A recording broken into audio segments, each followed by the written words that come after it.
Welcome to the Dr Detective, a PhD true crime podcast, the show where we bring you critical assessment based on experience. Episode 17, we're going to talk about the Jacksonville PD Sheriff's Office arrest, whether it was arrest or assault. We're going to talk about this and break this down. We're going to do a comparison between both videos, the video shot by William McNeil Jr. and the recently released body cam from the Jacksonville Sheriff's Office. So we're going to dissect this, talk about the law itself, how it works in Florida and in Ohio. We're going to talk about the stop, and let's just get right into the video that started this all. This was back in February of this year, and this is the initial camera footage shot by William McNeil Jr. We'll take a look at this short clip, and then we're going to talk about this case here. Window don't work, right? Okay. And then I said, so what I did wrong? Yeah. He said, well, for one, your headlights are off under this weather. I'm like, okay. There's multiple people headlights off, first of all. And then there's no rain. It doesn't matter. You're still required to have headlights on. Can you pull that law up? Huh? Can you pull that law up? Yeah, when you step out of the car, I will. Can you call your supervisor? Huh? Can you call your supervisor? All right, go for it. Exit the vehicle now! Exit the vehicle! Show me your hands. Here.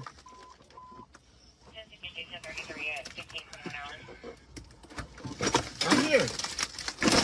What is your reason, sir? Step out. What is your reason? Step out now. All right. No, don't.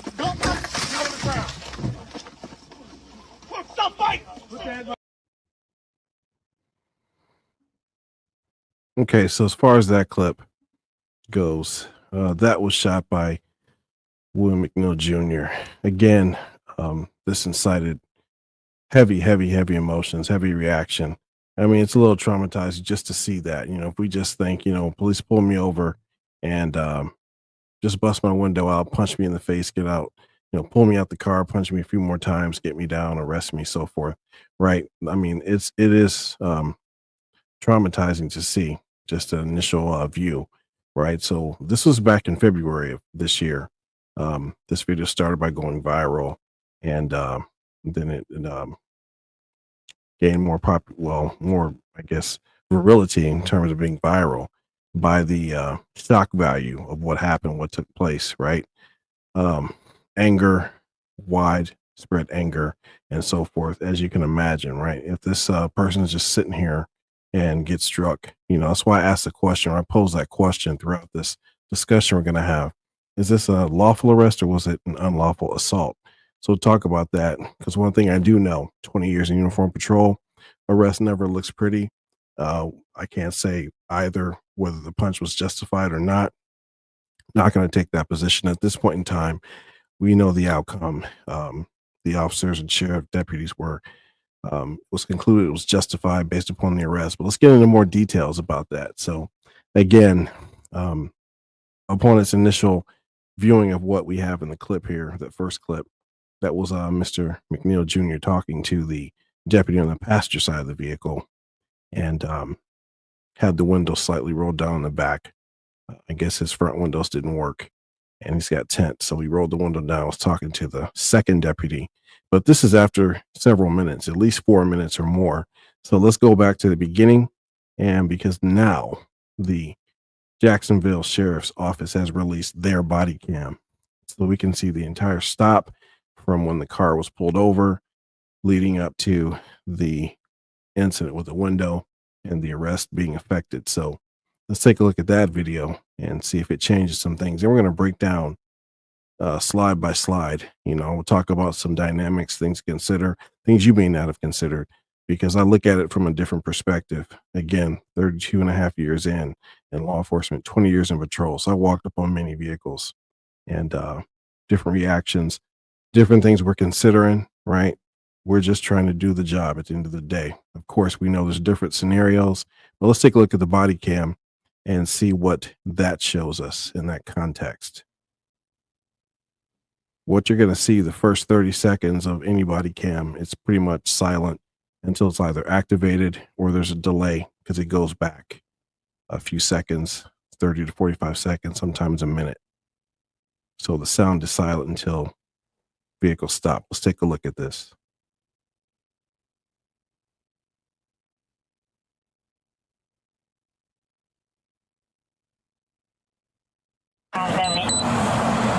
Yeah, Florida 24 Bravo Echo Charlie Whiskey on a silver Kia. I don't know occupants. 250 westbound Commonwealth 24 Bravo Echo Charlie Whiskey. Yes, sir. Is there a reason why you're popping the door open like that? I don't have a window that works. Is there a reason that you're pulling me over? Yeah, absolutely. There's a reason why I'm pulling you over. For one thing, inclement weather, you don't have your lights on. Two things, you're not wearing your seatbelt. It's daylight. I don't need the lights. And it's not weather. It's not raining. Oh, this is inclement. It's not raining. Okay, I'm not arguing with you. I'm telling you why I'm pulling you over. Give me your driver's license, registration, proof of insurance. No, call your supervisor. Why? Excuse me? Call your supervisor. Why did you pull me over? 77, 35. I'm proper driver. I've already told you. Why did you pull me over? Step out of the vehicle. No. Step out of the vehicle.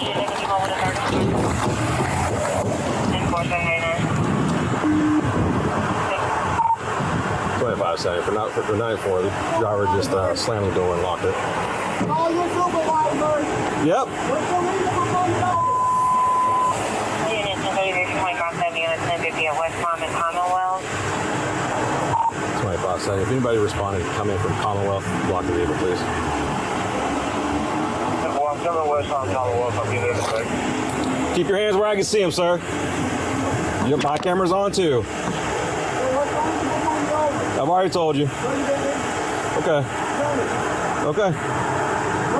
Right now you're under arrest for resisting. You understand? You're under arrest for resisting. The longer you take us on, the worse it's going to be. All right, let's pause it for a moment. So again, this is the initial traffic stop. We're going to continue to play the video. We're roughly a little over a minute in to the initial stop, and it just goes awry, right? This is pre-window smashing, pre any kind of punches or arrest being affected. But he's immediately told, once he slams the door, you're under arrest. Tinted windows, clearly we could see that. So we don't know what he may have inside. And this goes for any stop, not just this one, right? So let's continue to take a look at the video. Keep your hands where I can see them, sir. Okay.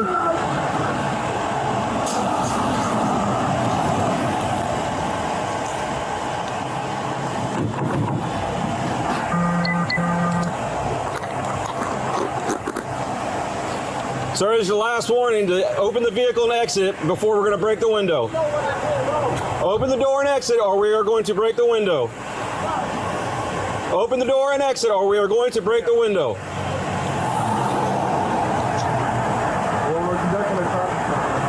No, he's under arrest.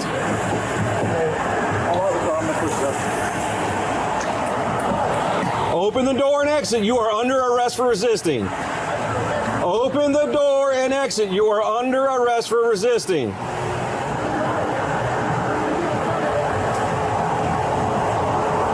Open the door and exit. You are under arrest for resisting.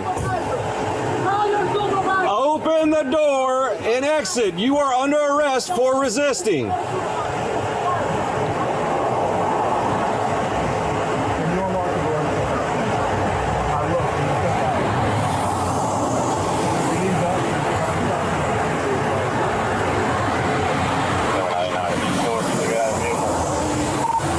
Vehicle's blocked in.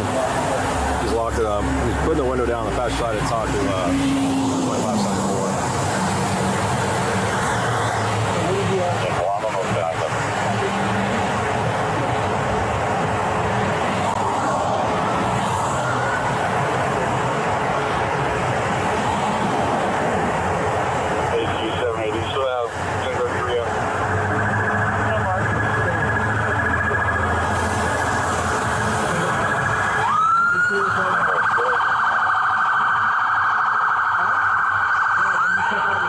Hey, I'm about to break the window. I'm about to break the window. All right, go for it. Exit the vehicle now! Exit the vehicle! Show me your hands. Here. 1033 at 1521 hours. What is your reason, sir? Step out. What is your reason? Step out now. No, don't touch it. Get on the ground. Put your hands behind your back. I'm resisting. Hands behind your back. What's wrong with you? What you mean? I was putting my hands behind my back. I was going to walk. Ain't no talking now, man. Ain't no talking. Fucking 2%, bro. I was doing, bro. What's going on, man? You're under arrest. That's what's going on. No, bro. Yes, bro. Yes. That's a lawful reason, bro. You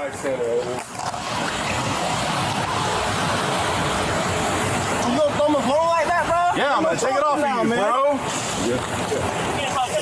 And I'm just trying to have a regular conversation with y'all, bro. That's not gonna work. You just gotta see more time if you haven't already. So your partner didn't even ask. Marijuana in his right pocket. Yes, it is. So why close the door if you see him pull up? Because, man, what you mean? He talking about arresting me and stuff, bro. I didn't do nothing. It's called resisting, idiot. I didn't do nothing wrong, bro. I don't know. Can you back me up to the car so I can mean up? What up? You done bugged my bro.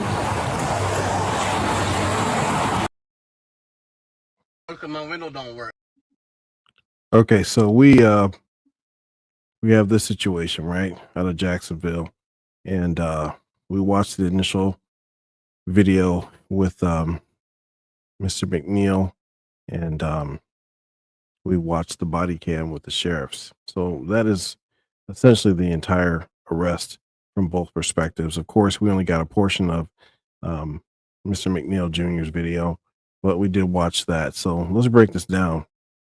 So sheriff's office, right? Upon any stop, sheriff or police, right? There's the dash cam, there's the body cam that is activated, that is in play. This is the initial stop of the vehicle. Can't really tell whether it's raining or not. I guess it's here nor there. We do see some water drops in the window, but let's talk about the initial stop. Upon approach, right? The most dangerous thing in any situation. And again, you know, I always take no side and just being neutral, but we're just going to do an assessment. This is that critical assessment part, right? Upon any approach, as soon as police or sheriff walks up to your door, your car door, do not open the door. Again, you're talking about unknown variables, unknown things that can happen. We don't know what we're encountering, who we're encountering before we walk up to a car, especially with tinted windows. So door pops open, flags go up, on alert. Again, we're at a disadvantage because we have to react to whatever is going to happen. So in this situation, doors open. Deputy says, why would you pop your door open like that? Right? So is there a reason you opened your door? You know, McNeil responds, yeah, my windows don't work. Okay. Maybe fair enough. We can clearly see hands. You know, it's not like we can't see his body. We can't see his hands, but we don't know if there's other occupants in the car, right? So still unknown variables. We don't know how many people might be in the car, what they're doing, or what can happen next. So McNeil says, I don't have a window that works, right? Then he starts to question the officer. Is there a reason you pulled me over, right? Is there a reason? Officer says, absolutely. Reason why I pulled you over. Of course, I got sirens in the back. Didn't plan that one. Yeah, so he tells him, Officer Bowers tells him, yep, absolutely reason. He breaks it down step by step. One, it's inclement weather. You don't have your lights on. Is that a law in Florida? We're going to take a look at it because it actually is. Whether it's raining or not, inclement weather can be a variable of different types of weather, right? Fog, rain, sleet, whatever the case is, whatever it's defined as. So he's explaining the reason why he was stopped. All right. And what does McNeil do? Mr. McNeil says, it's daylight. I don't need lights. It's not raining. It's not weather. So again, okay, so I'm trying to explain, or the officer is trying to explain to you, you know, what the reason is, and he's already challenging. Let's continue. Question I have is, when is it time to challenge? When is there a time to challenge a traffic stop? Clearly, there's a reason why. There's lights on the car, there's markings, and clearly the lights are red, blue. So it's undeniable. This is the police or sheriff that is stopping you, right? If it's a plain car or plain clothes car, maybe more cause for concern. Not sure if it's actually police, but in this case, this is the actual police that's stopping you. It's actually the sheriff's office that's stopping you, right? So my question is, when is a point of challenge necessary or required? Now, again, common sense would dictate if someone's trying to unalive you or something, that's a different scenario. But there is cameras, there are people out. Even if there's no people out, hopefully there's body cam, or if you record or have your own camera for that situation. Hopefully it's never the case, especially with police. But we've seen different scenarios. Let's talk about this one specifically. Do we challenge people or sheriffs or officers on the street, or do we challenge in the courtroom? What's a proper place for that? The reason I say that because I've had people ask me. I've stopped cars in the past, many cars, many vehicles, countless traffic stops, too many that I can remember, that I can even name or list at this time. But people have asked me, why are you stopping me? You say politely, yeah, this is the reason I'm stopping you. License registration, right? That's the protocol. That's pretty much the progression of what comes next. If they challenge it or want to challenge it, you give them a court date. You get a court date when you get a cite or a traffic stop. If nothing else escalates or nothing else expands from that stop, like you have warrants or something to that effect. So there's court for that. And we have to be able to prove everything that we do clearly. So I've told people, you have the right to go to court. In our plea, I can't tell you what to plead for traffic, guilty, not guilty, no contest, whatever the case is. And then it goes before the traffic magistrate, attorneys and so forth, or if you bring your attorneys, all evidence is presented and it's challenged in court. It's safe, it's credible, and we have to be able to prove it. So the sheriff's deputy would have had to prove whether situation, scenario, and so forth. So let's continue. Also, does law enforcement need a valid reason to conduct a traffic stop? Yes, we do. Law enforcement must have a legal reason to initiate a traffic stop. So we have to have probable cause or some kind of reasonable suspicion, something that alludes to stopping the car. Now, there is a thing called pretext traffic stops. What does that mean? Things where there's no plate light, in some states, no front plate, where there's required to have 2 plates on your vehicle. Some states don't require both plates on the vehicle. Some states require you to have your lights on during inclement weather or at nighttime or in fog and so forth.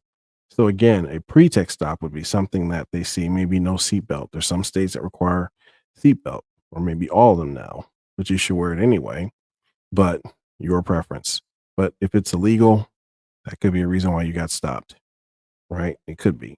It's called a pretext traffic stop. So again, if there's a legitimate traffic infraction, pretextual stops can be used to investigate if there's a more serious suspicion, what have you, whatever the case is, right? So maybe this is what a pretextual stop was in this context, right? Let's continue.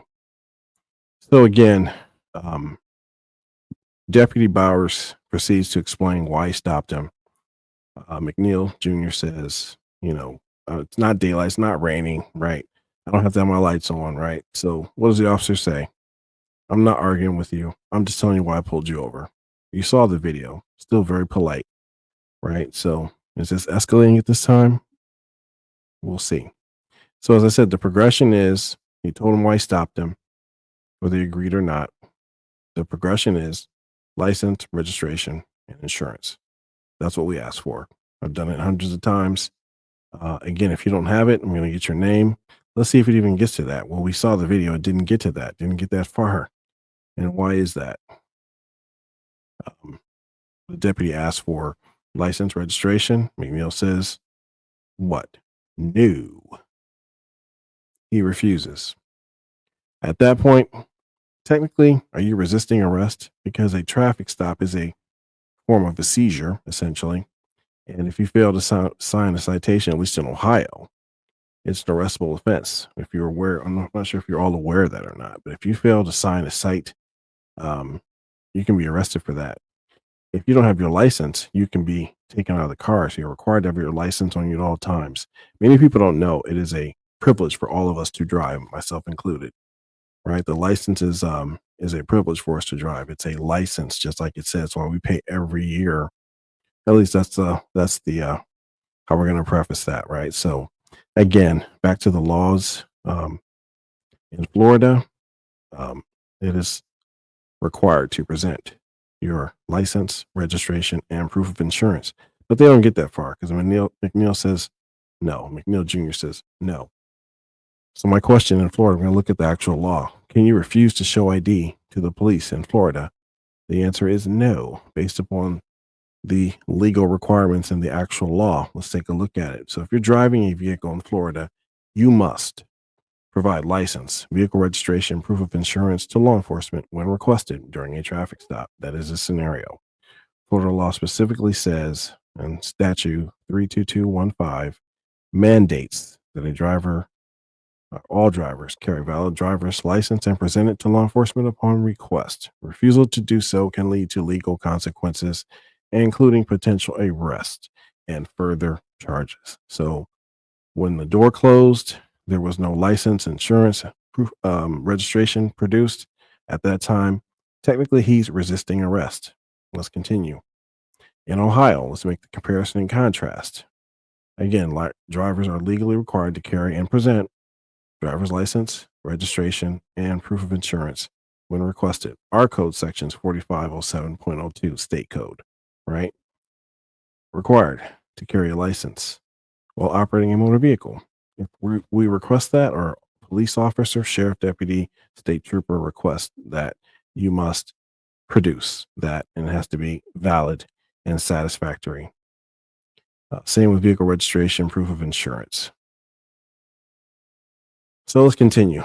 McNeil says no to giving the license and registration. Call your supervisor. So again, challenge wants a supervisor. The deputy says, approaches the vehicle, and what happens? McNeil closes the door on him and locks it. At that time, officer calls for backup, of course. Deputy's going to call for backup. Now, we had visibility. We had a visual of McNeil Jr., right? And when he closes the door, we don't know what's going to happen next. He could drive off. Then we have the chase. He could produce weapon. He could sit there as he did, right? So, and still refuse. But is that the smart thing to do?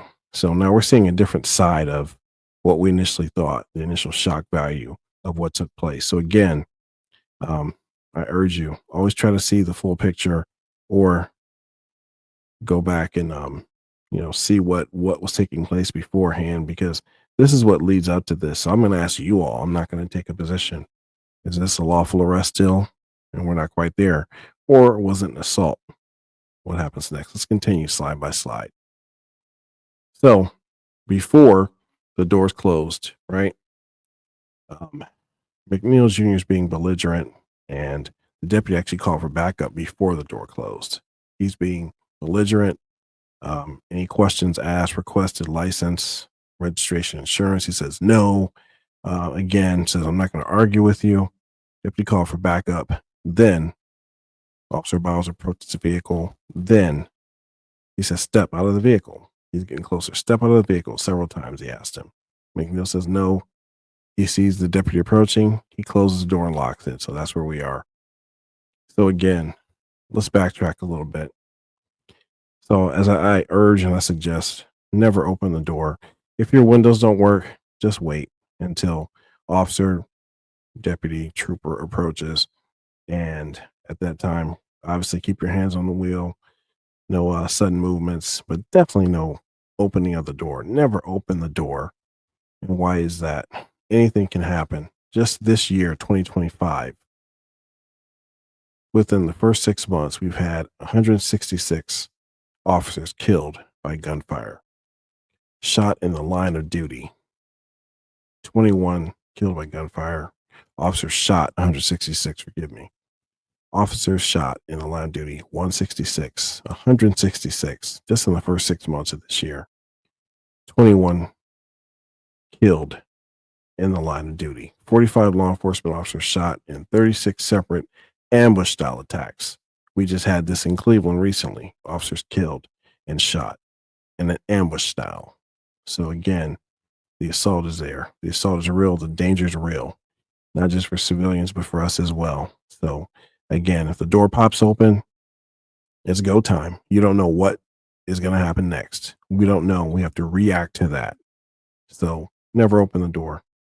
Again, wait until we approach, hands on the steering wheel. If officer says, open the door or roll your window down, you just say, my windows don't work. I didn't want to, do anything or have any misunderstandings. If you can, at that time, have the officer initiate contact with the door, or maybe they ask you to get out of the car, for whatever reason, or you have your door ajar, as long as the hands are visible. And it's still dangerous because, again, we don't know how many people are in this vehicle. We don't know what the situation is or scenario.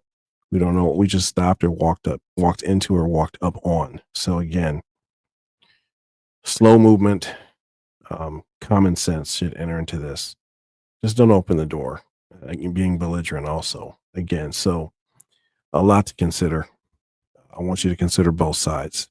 As a civilian, I want you to consider as a law enforcement officer, or what we might be thinking. So again, dangerous. So McNeil asks, why'd you pull me over again? This is before the door closes. As he's closing the door, he's yelling inside the vehicle. Why did you pull me over? Call your supervisor. Okay. He called for backup. Several units are responding, maybe even supervisor. We're not quite there yet because we don't know what we have. You have to basically secure the scene, and safety first, always safety first. So I'm more worried about what's going to happen next, or what you might have, or what you're about to do when you slam a door closed and lock it, right? So we don't know if there's some mental health factors that come into play. We don't know if there's weapons, or we don't know if you have a body in the car. We just don't know. So until we know, and we can safely secure this scene and this vehicle and or persons or person, comply with what's asked, right? So deputies approach it, he slams the door closed and locks it. So at what point did this escalate? I want to ask you all. Did it escalate when the door opens on the deputy upon walk up? Did it escalate when McNeil Jr. refused to give license, registration, and insurance? Just his response, no. Plus he cut off the deputy. He was still talking, trying to explain or ask for license, registration, and he's about to say insurance when he says no. Or did it escalate when McNeil slammed the door and locked the door? Or was it all three? Right? So at what point?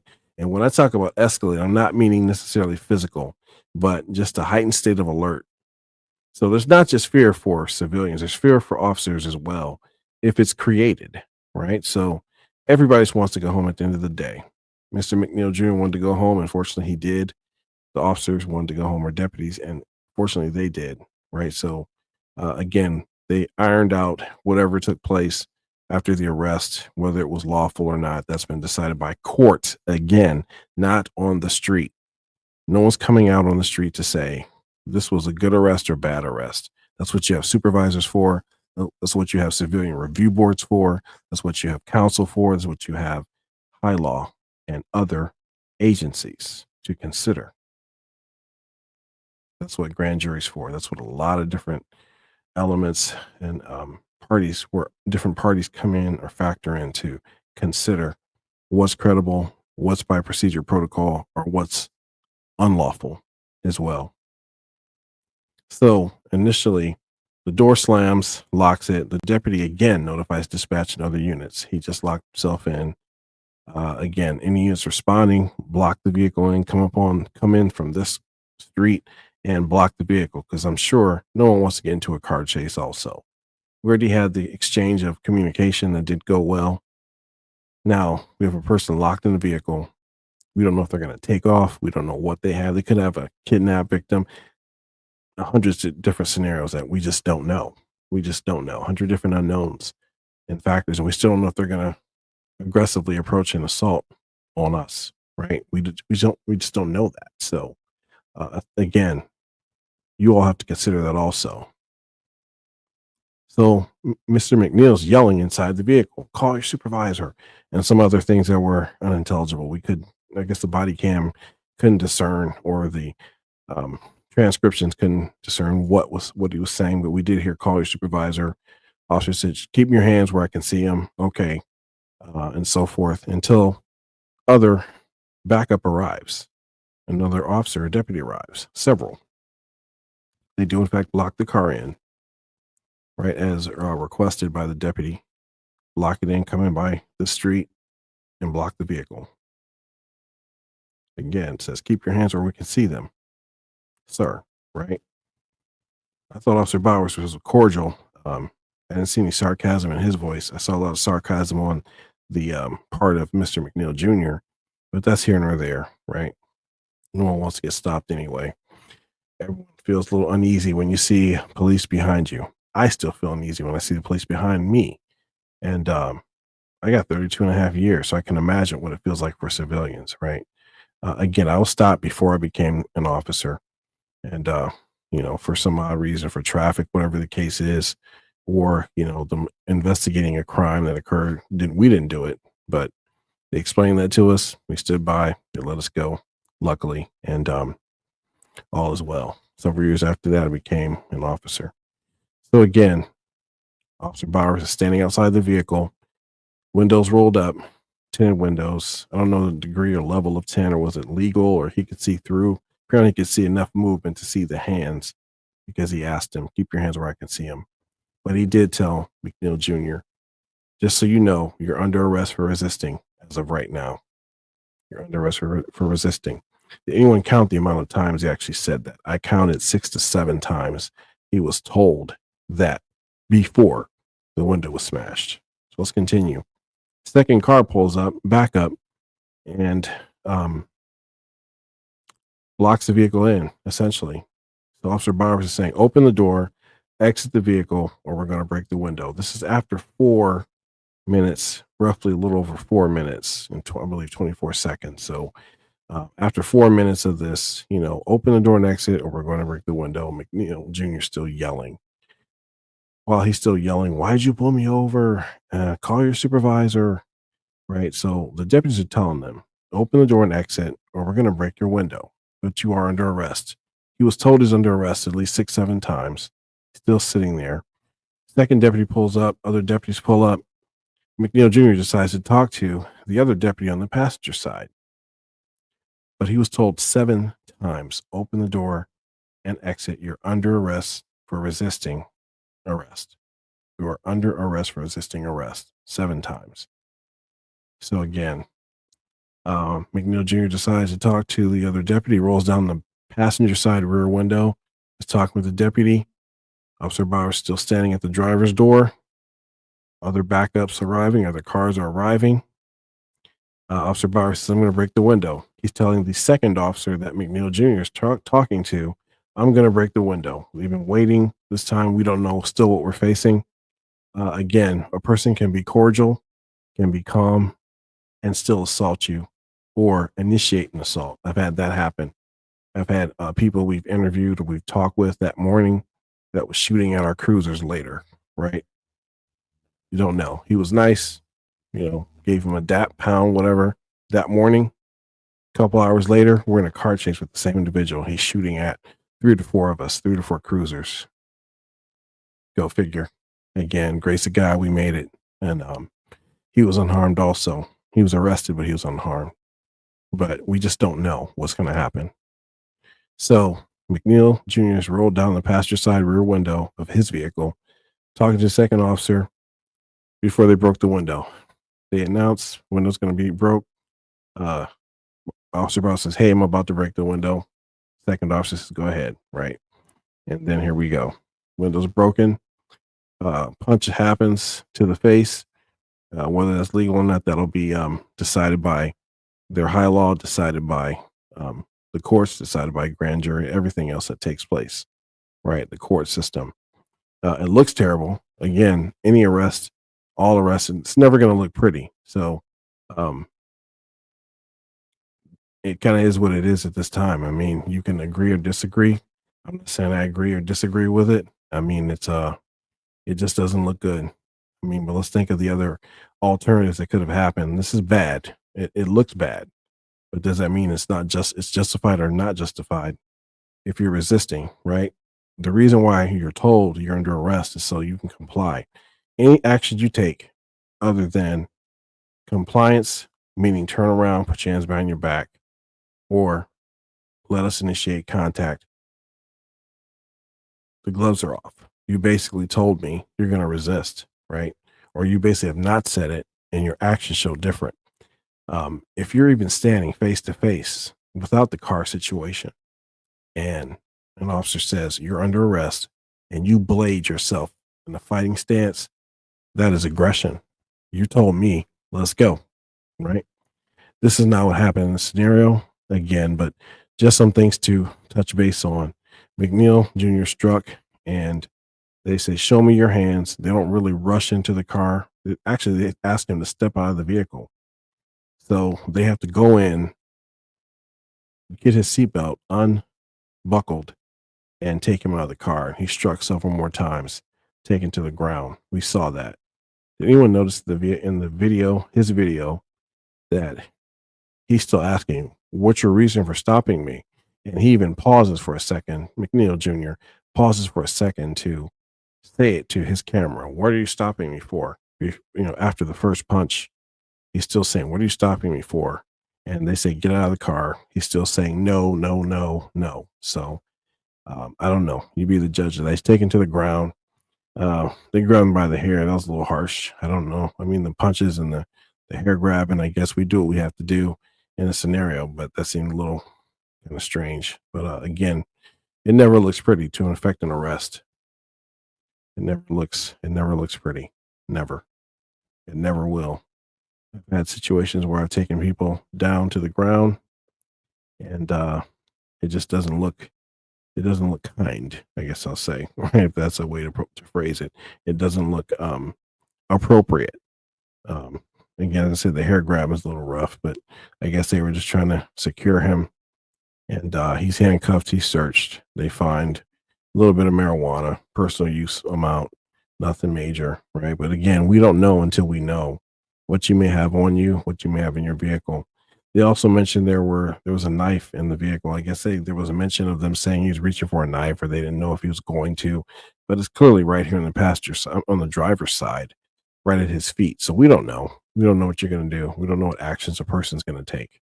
Right. So again, this was ruled as being justified by the sheriff's office, and people might be angry.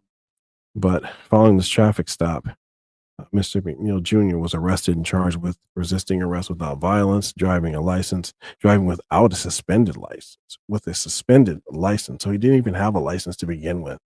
So again, you're resisting and you're clearly wrong. You're already wrong. As we say, you have no L's. Your license is suspended, so you didn't have a valid license, so you shouldn't have been driving anyway. This could have been avoided. I'll ask that question shortly also. He's in possession of not more than 20 grams of marijuana. I guess no real big deal, probably even a minor misdemeanor. They said intent to use, so it's like personal amount, and not wearing a seatbelt. Minor traffic infractions, right? And then the driving without headlights in rain, fog, or smoke, right? That is a Florida law requirement. So again, could this have been avoided? I go back to ask the question, when did this escalate? When the door opened? When he refused license he didn't have anyway?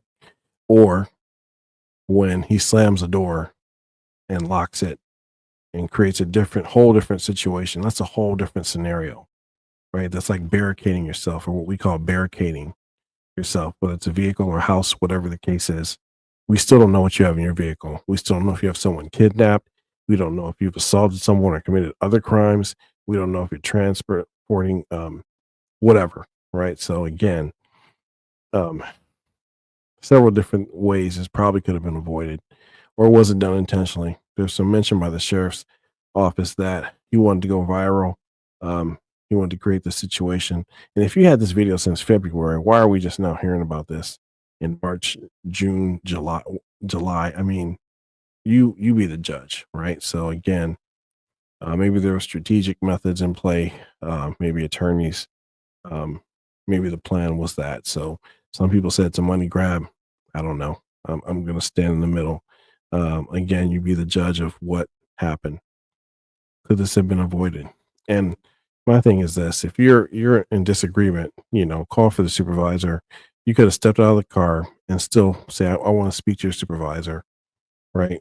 Again, you knew you were going to be arrested because you didn't have a license. So Mr. McNeil Jr. had to know you're going to be arrested because you don't have any license to drive is suspended.